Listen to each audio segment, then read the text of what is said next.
તો જય દ્વારકાધીશ મિત્રો, કેમ છો બધા? સ્વાગત છે આજના મારા વ્લોગમાં. અને આજે તો કંઈક એવો સિરત ગયો ગલ્યો કે ઘઉંની વિધિ કરવી પડી, એટલે ઘઉં દઈ દીધા.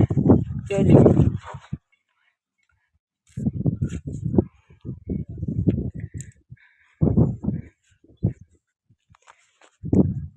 હજુ તો માત્ર તોરાય છે.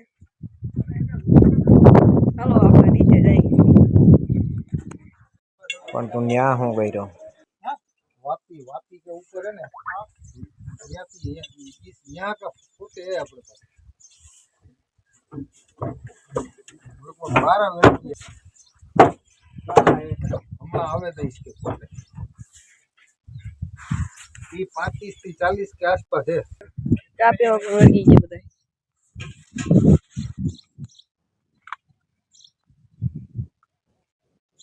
ચા પી નાખો પા. ચા પી નાખો, હાલો બધા ચા પીવા. આ બધું ઉઠીએ તો અહીંયા ચા હોય ને સુઈ તો ચા. ચા લવર ને ચાય થી ચાલુ થાય આખો દી. વિપુલ મામો આવી ગયો કા? વિપુલ મામા આવી ગયો, જમીને આવ્યો તો એને ચા પાઈ દેવો. अरे बस बस तुम्हारा भाव के बस ઘટે કઈ કઈ ના ઘટે. એને જા ઘઉં નો તોલ આવી ગયો ને ભાઈ, તો એને ખાવાના ઘઉં લેવાના હતા. આપણે એની દુકાન નું પ્રમોશન કરવું એક દે. પેલો પગાર અહીંથી પાડવો. હા नहीं तुम्हारे मतलब मान से પાકું એક દી આવી આવી જાઓ. ચલ્યો એટલા ઘઉં રહી ગયા. ગાડી વહી જાય કારણ કે એમાં ફૂલ થઈ ગયો, અને એટલા ઘઉં રહી ગયા. કાલ તોરી જા. ચલ્યો મિત્રો, આપણે જવાનું છે. મારી મમ્મી પાણી વારે ત્યાં ને મારા પપ્પાને સાટવાની છે દવા, અને હું અટાણે રેડી થઈ ગયો. તમે બધા વિચારતા છો કે આ રેડી થશે, પણ મારે જવાનું છે મારા મામા છે, કારણ કે આપણે આજે વેકેશન પડી ગયું. મારા પપ્પા પણ પાછળ આવે. આપણે સાટવાની છે દવા, તાર મમ્મી વારે પાણી દવા સાટી નાખી આપણે. મમ્મી શું કરો? ફોન પણ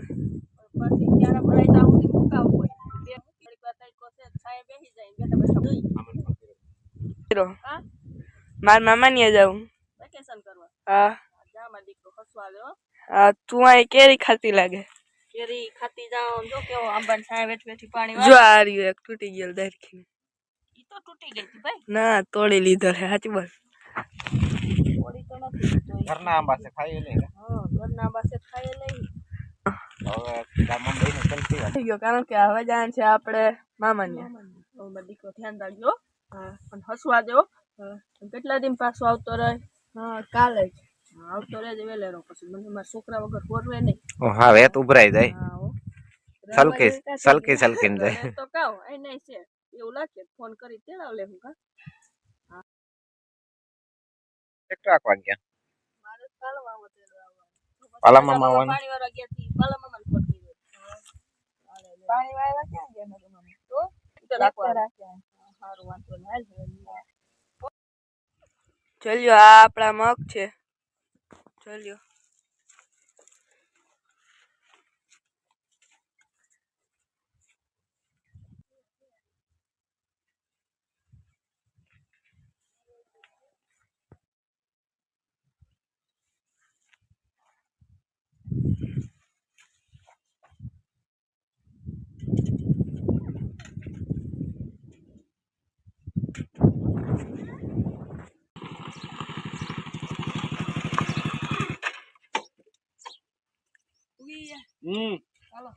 રામ રામ. राम राम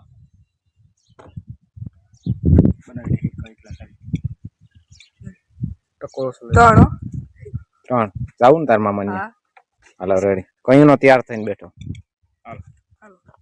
જય દ્વારકાથી સારિયન ભાઈ.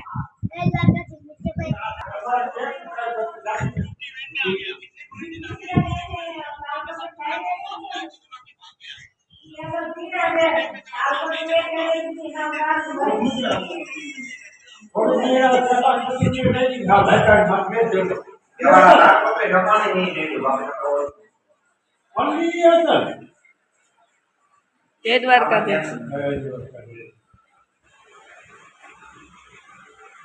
જય દ્વારકાધીશ. મુલાકાત થઈ ગઈ આપણે. હા બ્લોગ તમને કેવો લાગ્યો કોમેન્ટમાં જણાવતા જાજો અને હવે મળશું નેક્સ્ટ બ્લોગમાં. જય દ્વારકાધીશ.